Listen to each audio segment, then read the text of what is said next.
नमस्कारम दोस्तों, आगे एक नए वीडियो के साथ आप लोग के बीच।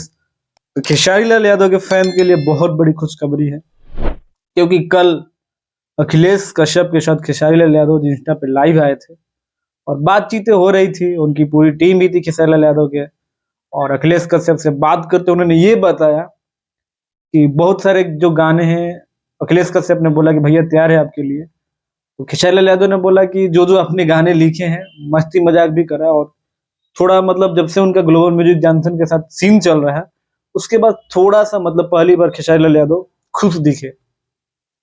तो इससे लग रहा है कि न्यू ईयर में कुछ मतलब या तो कुछ रिलेवेंट होने वाला है खेसारी लाल यादव के साथ, या तो वो एग्रीमेंट से मुक्त हो जाएंगे। इस वजह से उन्होंने अखिलेश कश्यप से कहा कि आप वोकल वगैरह तैयार करिए, गाना वगैरह लिखिए, और बहुत जल्द गाने आ सकते हैं खेसारी लाल यादव के, क्योंकि बहुत दिन हो गया यार गाना उनका आना। एक गाना भी आया भी था, नींबू खरबूजा भइल, वो भी वेस्ट म्यूजिक से आया था, भोजपुरी के चैनल से, जो ग्लोबल म्यूजिक का चैनल है, लेकिन ग्लोबल म्यूजिक का पार्टनर है वेस्ट भोजपुरी, और एंगल म्यूजिक का मतलब वो सब्सिडरी चैनल है। तो जो भी गाना आ रहा है मतलब उसी के थ्रू आ रहा है, जो ग्लोबल म्यूजिक जिसका डिजिटल पार्टनर है।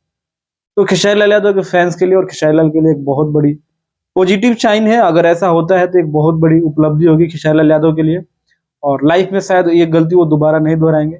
क्योंकि खेसारी लाल यादव यार कितने भी फिल्में कर ले, कितने भी स्टेज शो कर ले, लेकिन अगर उनको असली पहचान जो मिली वो गायकी से ही मिली।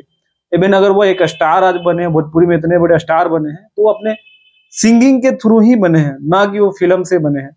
तो सिंगिंग यार, अगर सिंगिंग से आप इतना ऊपर जाते हो और आप सिंगिंग ही ना करो, सिंगिंग के लिए आप बैन लग जाए कि आप एक केवल प्रॉपर एक चैनल के लिए ही गाना गाओगे, वो केवल ग्लोबल म्यूजिक जंक्शन जहां से चाहेगा वहां से, तो बहुत बड़ी न्यूज थी। तो गाइस, आप लोग का क्या कहना है? खेसारी लाल यादव जल्द रिहा होंगे या नहीं, कमेंट करके जरूर बताना। मिलते हैं अगले वीडियो में, तब तक अपने भाई की दो इजाजत। नमस्कार।